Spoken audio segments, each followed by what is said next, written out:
Cinema గురించి కన్నా ముందు ఇప్పుడు నాగేంద్ర గారు ఆయన నన్ను మీరు ఏదో మాట్లాడుతా ఒక మాట అన్నారు.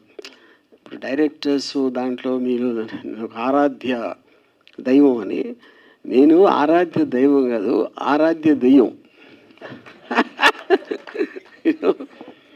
ఎనీవే చూసే part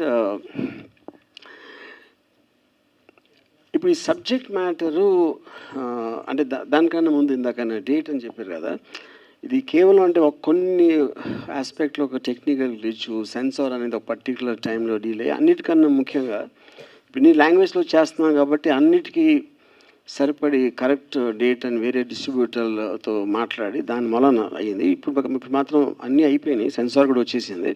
it's going to release on April 4th.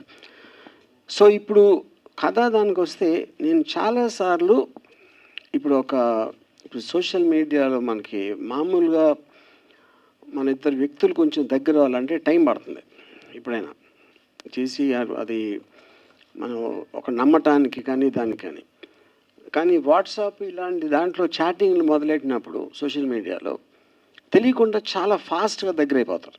ఎందుకంటే కమ్స్ అంటే కట్ వస్తుంది కనుక ఒక థాట్ ఇంకా మనకి మనిషి కనిపించినప్పుడు మన గురించి మనం చాలా రహస్యాలు బయట పెట్టేస్తాం, తొందరగా నమ్మేస్తాం.